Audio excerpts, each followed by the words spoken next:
منم کوروش، شاه شاهان، شاه بزرگ، شاه نرمن، شاه بابل، شاه سومر، شاه اکا، شاه 4 مملکت، پسر کندوزیا، شاه بزرگ، نواسه کوروش شاه بزرگ از شاههای سلطنت ابدی که سلطنتش مورد توجه خدایان و حکومتش به دلها نزدیک.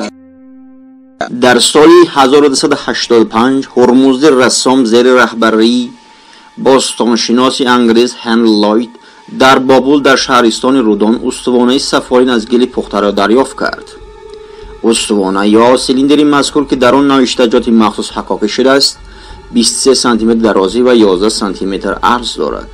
در حجم 40 خط با زبان اکدی و با خط میخی در روی آن نوشته شده است. بررسی ها نشان دادند که این نوشتجات به سال 539 پیش از میلاد راست آمده به کوروش کبیر تعلق دارد که آن بعد فتح بابل همچون سنگ یاد بود آماده کرده شده است. این استوانه در آثارخانه بریتانیای کبیر در لندن نگهداری می‌شود. کوروش کبیر بعد فرجام زمستان در روز اول بهار در بابل تاجگذاری کرد و در عبادتخانه مردوک اعلامیه حقوق بشر را قرائت کرد که سندی مذکور بدتر دسترس فهم همگان گردید. این اعلامیه منشور یا فرمان مخصوص کوروش کبیر از اول حجت در بخش حقوق انسان عدلیه شمرده می شود که باعث افتخار است، در حالی که در عصر 20 و مخصوصا در عصر 21 جهانیان به این مسئله توجه کردند و تاکنون دیگوانیزم در جهان حکمران است. کوروش کبیر بعد فتح بابل اوفی اون اعلان نموده دینهای محلی را آزاد کرد. کوروش برای همزیستی عقیدتی خدای بابلیان مردم را به رسمیت شناخت. هیچ گروهی از آدمان را به غلامی قبول نکرد. کوروش برای همزیستی عقیدتی خدای بابلیان مردم را به رسمیت شناخت. هیچ گروهی از آدمان را به غلامی قبول نکرد و بر خویش خود امر داد تا به تهجویان تجاوز نکنند. سال 1971 سازمان ملل متحد اعلامیه حقوق بشر کوروش کبیر را به زبان‌های کاری تشکیلات منتشر کرد. طبق فرمان کوروش یهودیان از اسارت امپرای بابل رها شدند. اعلامیه حقوق بشر کوروش کبیر در واقع به سال 539 پیش از میلاد راست می‌آید. در سال 1348 شمسی نمایندگان دولت‌های گوناگون با جمع آمدن در نزد آرامگاه کوروش در پاسارگاد از کوروش همچون بنیادگذار حقوق بشر و آزادی انسان قدردانی کردند. سال 1971 با درخواست حکومت ایران مسئولان آثارخانه بریتانیای کبیر لوحه مذکور یعنی سیلیندری اعلامیه حقوق بشر را به ایران قرض دادند که این باعث تنش بین بریتانیا و ایران گردید. در واقع محتوای اساسی اعلامیه این انعکاس گومانیسم انسانیت میباشد. کوروش امر میداد که سپاهیان من باید سببوار ترسیم مردم اکد و شومر نشوند و شهرها نباید تخریب گردند.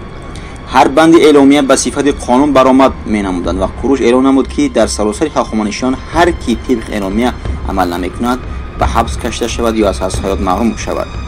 همچنین طبق اعلامیه هر انسان باید آزاد باشد ولی روابط اجتماعی توسط دولت تنظیم کرده میشود. اعلامیه حقوق بشر 4 ماده اولش را از اعلامیه حقوق انسانی کوروش کبیر گرفته است. من تا روزی که عاشق هستم و یا هر رویش مشغول دیگری از دیگری پرداخت من اعلام می‌کنم که هر کس آزاد است از این کار برگزیند و در هر جا که می‌خواهد نماید و هر کی معتقد است عبادت و معتقدان خدای آورد و هر کس به کاری که می‌خواهد نماید تنها به شرطی که تأثیر را نماید و زمین با دیگران من اعلان می‌کنم که هر کس پاسخگوی اعمال خود باشد هیچ کسی را با این انگیزه یک کسی بسیار خلاف کرد و اگر از نبودن ناموده خلاف کس به کیفی برسد و دیگر عمل کنند به خود نیست.